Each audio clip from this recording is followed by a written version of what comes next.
حسان نیازی میرا بھانجا ہے، باہر سے پڑھ کے آیا ہوا ہے، بڑی خواب دیکھتا ہے کہ پاکستان کے لیے وہ محنت کرنا چاہتا ہے، جان مارنا چاہتا ہے۔ اس کو جا کے پہلے تو وہ اس کے پاس بیل تھی، اس کو اٹھا ہی نہیں سکتے تھے، اس کو پہلے اٹھایا، پھر اس کے اوپر کوئی انہوں نے دفعہ لگائی، کوئی ایف آئی آر فیک لگا دی، کوئی پوچھنے والا نہیں۔ کسی مہذب معاشرے میں ایسے نہیں ہوتا۔ پھر اس کو انہوں نے جا کے ہیوملیٹ کرنے کی کوشش کی، ذلیل کرنے کی کوشش کی۔ وہی کپڑے اتارنے کا شوق ہے ان کو کہ کسی طرح اس کو ذلیل کریں، اس کو ماریں، مارا مورا۔ میں حسان نیازی اور سارے اپنے لوگوں کو بتانا چاہتا ہوں، دیکھیں ہمارا ایمان کا حصہ ہے کہ عزت اور ذلت اللہ کے ہاتھ میں ہے۔ جب یہ لوگ ایسے کرتے ہیں، یہ آپ کو ذلیل نہیں کرتے۔ یہ جو ظالم، جب یہ بزدل لوگ جیلوں کے اندر جب لوگوں کو مارتے ہیں اور یہ ٹارچر کرتے ہیں، یہ اپنے آپ کو ذلیل کرتے ہیں۔ ان کی زندگی میں ذلت لکھی ہوئی ہے، ان کو ادھر اور آخرت میں ان کو پوری سزا ملے گی اس کی۔ انگریز کے زمانے میں جب ہم غلام تھے انگریز کے، کبھی پولیٹیکل پرزنرز کو اس طرح ٹارچر نہیں کرتے تھے جو شہباز گل سے کیا، جو اعظم سواتی سے کیا، ننگا کر کے ان کو، جو میڈیا کے لوگوں سے کیا، جو جمیل فاروقی سے کیا، جو ہمارے سوشل میڈیا کے لوگوں کو پکڑ کے ننگا کر کے مارنا۔ یہ کوئی مہذب معاشرے میں ایسے نہیں ہوتا۔ آزاد ملکوں کے اندر یہ نہیں ہوتا۔ یہ صرف غلاموں کے ساتھ کرتے ہیں۔ اگر امریکہ نے کبھی کیا بھی تھا ٹارچر تو وہ دوسرے ملکوں میں جا کے کرتے تھے، اپنے ملک کے قانون ان کو اجازت نہیں دیتے تھے۔ گوانٹانامو اس لیے بنایا کہ وہ اپنے ملک سے باہر تھا، تو ادھر جا کے ان سے وہ چیزیں کرتے تھے جو اپنے ملک کے قوانین ان کو اجازت نہیں دیتے تھے۔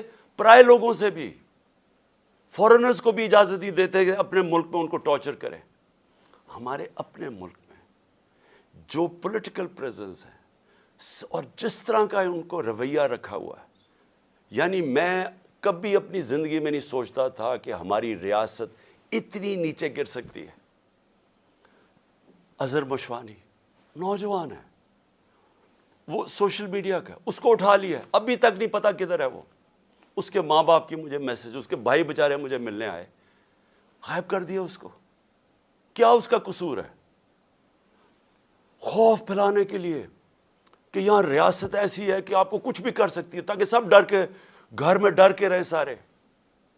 شاہد حسین انگلینڈ میں کامیاب بزنس مین، ایک پاکستان کی درد رکھتا ہوا کہ جی میں ملک کے لیے کچھ کرنا چاہتا ہوں، وہ یہاں کام کر رہا تھا، اس کو کل اٹھا کے غائب کر دیا، پتہ ہی نہیں وہ کدھر ہے۔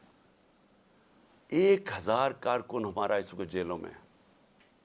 اس میں سے ایک نوجوان ہے فہد، وہ اسپیشل چائلڈ ہے، وہ ضلع شاہ کی طرح، وہ بھی ایک کیا اسے ہم کہیں درویش ہے، وہ یعنی اسپیشل چائلڈ ہے، وہ ملنگ ہے۔ اس کی بہنوں کی میسیجز آ رہی ہیں کہ جی وہ 14 سے اس کو غائب کیا ہوا اٹھا کے، یہاں 14 یہ جو پورا قلعہ زبان پاک کا قلعہ فتح کرنے کے لیے جو 3 طرف سے حملہ ہوا تھا اس کو اٹھا کے لے گئے۔ کسی پاکستانیوں کسی آزاد معاشرے میں ایسے نہیں ہوتا۔ یہ مقبوضہ کشمیر میں کر رہے ہیں ایسے، جو یہاں ہو رہا ہے کشمیریوں کے ساتھ اظہار یکجہتی کرتے ہیں اس لیے کہ ان سے یہ ظلم ہو رہا ہے، فلسطینیوں سے یہ ہوتا ہے، یہ ہمارے سے ہو رہا ہے یہاں، اور ایسا ہو رہا ہے ایسا خوف پھیلانے کے لیے کہ سب ڈر جائیں۔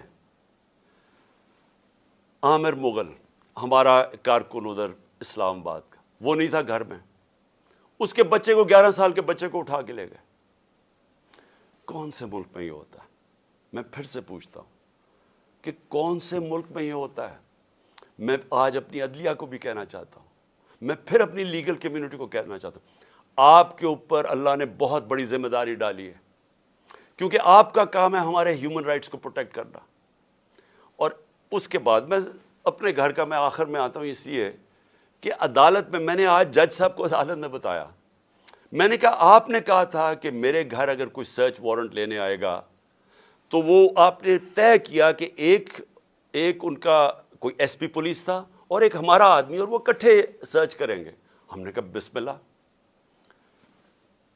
40 لوگوں نے دروازہ توڑ کے میرے گھر گھسائے، اور تب جب میں یہ بتا چکا ہوں، میں وہاں اسلام آباد تھا پیشی کے لیے، میری بیوی اکیلی دیندار خاتون جو دنیا میں جن کا واسطہ نہیں ہے اپنی زندگی گزارتی ہے، وہ اکیلی یہاں سے دروازہ توڑ کے اندر گھسے، 40-50 پولیس والے کچھ چھتوں پہ چڑھ گئے، یہاں بےچارے جو لوگ ملے کچھ 4-5، ذرا دیکھیں وہ بےچارے ملازم ان کو مار مار کے، ان کی چیخوں کی آوازیں آ رہی ہیں، کسی کا بازو توڑ دیا پکڑ کے، ایک کو بےہوش کر کے وہ نالی میں پھینک کے چلے گئے۔ یعنی انسان تو چھوڑے، درندے بھی یہ نہیں کرتے۔ اور کس قانون کے تحت کیا؟ جب عدالت نے بتایا ہوا تھا کہ آپ جا ہی نہیں سکتے سرچ وارنٹ کے بغیر، اور سرچ وارنٹ میں بتایا کہ کیا ہوگا، 2 لوگ صرف آئیں گے، یا 40-50 لوگ جو پولیس والوں نے کیا، لوٹ کے لے گئے، جو چیزیں ملی لے گئے، وہ بیچارے سرونٹ نوکروں کی جو ملازموں کی جو جگہ تھی وہاں چلے گئے، ان کی چیزیں لوٹ کے لے گئے۔ سوشل میڈیا کا لڑکا تھا، وہ اپنے کیمرے وہ لوٹ کے لے کے چلے گئے۔ یہ ہو رہا ہے اس ملک میں۔ یہ آزاد ملک میں نہیں ہو سکتا۔ یہ غلاموں کو ایسے ہوتا ہے جن کا بھیڑ بکریاں، ہمارے کوئی رائٹس ہی نہیں ہے۔ اور اس کے بعد میں نے یہ بھی کہا کہ مجھے پتہ کیسے چلا کہ یہاں ایک واردات ہونے والی تھی۔ پہلے تو مجھے جوڈیشل کمپلیکس کے اندر مارنے کی پورا پلان بنا ہوا تھا۔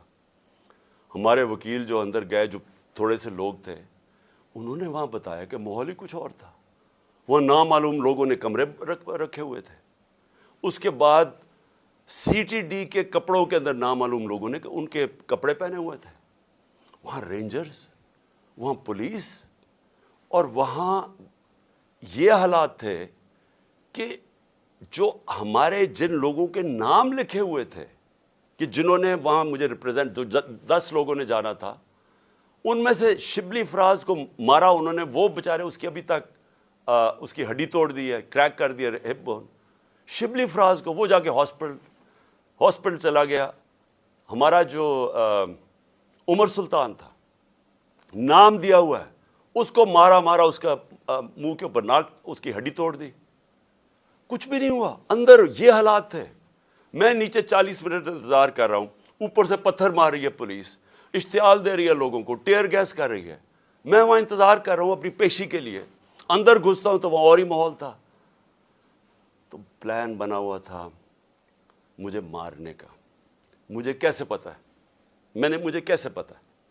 کیونکہ مجھے پولیس آفیسرز نے بتایا کیا پلان بنا ہوا تھا، وہ خود حیران تھے۔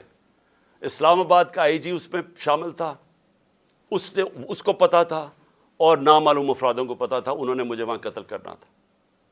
اللہ نے بچایا۔ کیسے ہم وہاں، اگر وہ جو حالات تھے وہ ایسے تھے کہ وہاں اندر گھس ہی نہیں سکتا تھا، تو ہم واپس آ گئے۔ پھر یہاں مجھے کیسے پتا چلا کہ ادھر پلان کیا ہوا تھا؟ مجھے ایسے پتا چلا کہ مجھے پھر پولیس کے اندر سے لوگوں نے بتایا، سینئرز نے بتایا کہ یہاں پلان بنا ہوا، اور یہاں آئی جی پنجاب اس میں پورا شامل تھا، آئی جی اسلام آباد اور نامعلوم افراد، انہوں نے مل کے یہاں آپریشن کرنا تھا۔ 1000 رینجر کو انہوں نے تیار کیا ہوا ہے کہ جب بھی وہ فیصلہ کریں گے تو جناب قلعے میں فتح کریں گے، اور پھر مجھے یہاں قتل کرنے کا پلان ہے۔ مجھے پولیس والوں سے، میں پھر سے کہہ رہا ہوں، یہ پولیس اس وقت ڈری ہوئی ہے، کیوں نام تو ان کا پڑ جانا ہے، نامعلوم افراد کا تو نام آنا ہی نہیں ہے۔ تو انہوں نے، پولیس والوں نے مجھے آ کے کہا کہ خان صاحب یہاں سے چلے جائیں۔ کوئی کہتا جی آزاد کشمیر میں آپ کی گورنمنٹ ہے، ادھر چلے جائیں۔ کوئی مجھے کہتا کہ آپ کی گلگت بلتستان میں گورنمنٹ ہے، ادھر چلے جائیں۔ وہ خوف زدہ ہے، دیکھیں۔ اور پھر مزاحیہ خیز بات کیا ہے، فیصلہ کیا جی کہ وہ ایک جے آئی ٹی بنے گی۔ جے آئی ٹی کون بنائے گا؟ جے آئی ٹی وہ لوگ بنائیں گے جو مجھے قتل کرنا چاہتے ہیں۔ ابھی تک پہلے یہ تو پوچھے کہ جو جے آئی ٹی میرے اوپر بنی ہوئی تھی اس کو تباہ کس نے، سیبوٹاج کس نے کیا؟ کیا ہوا کہ وہ جو جے آئی ٹی کے فائنڈنگز تھیں اس کا ریکارڈ کدھر سے غائب کیا گیا؟ کیوں آفیسرز بدلے گئے؟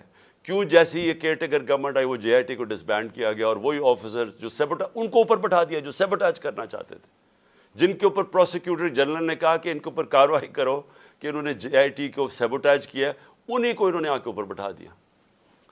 اور اب وہی لوگ ایک اور جے آئی ٹی بنائیں گے یہ انویسٹیگیٹ کرنے کے لیے۔ میں نے تب بھی کہا تھا، میں آج بھی کہہ رہا ہوں، اگر JIT بنانے آپ سیریس ہیں چیف جسٹس کے نیچے بنائیں، اور ہمیں کسی کے اوپر کانفیڈنس نہیں ہے۔ اس گورنمنٹ کے اندر وہ لوگ بیٹھے ہوئے ہیں جنہوں نے پہلے بھی مجھے قتل کرنے کی کوشش کی، اب پھر کریں گے، میں اور بار بار کہہ بیٹھا ہوں کہ کریں گے، کیونکہ ان کو خوف زدہ ہے کہ کہیں عمران خان